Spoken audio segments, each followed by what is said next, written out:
ಬಳಪ ಹಿಡಿದ ಭಗವಂತ ಇರುತ್ತಾನೆ ನಮ ಸುತ್ತ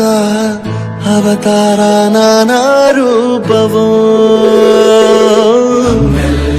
ಹಣೆ ಬರಹ ತಿದ್ದಿ ಬರೆಯಲು ಕತ್ತಲೆಯಿಂದ ಬಂತ ನಮ್ಮ ಕೈಯ ಹಿಡಿಯುತ್ತ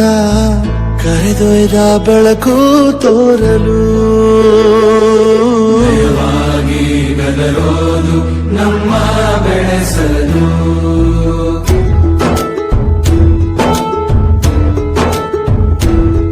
ಭಾಷೆ ಅಮೃತ ಕುಡಿಸೋ ತಾಯಾಗಿ ಭಾಷೆ ಅಮೃತ ಕುಡಿಸೋ ತಾಯಾಗಿ ಭವಿಷ್ಯ ಬರೆವಂತ ತಂದೆನೂ ಆಗಿ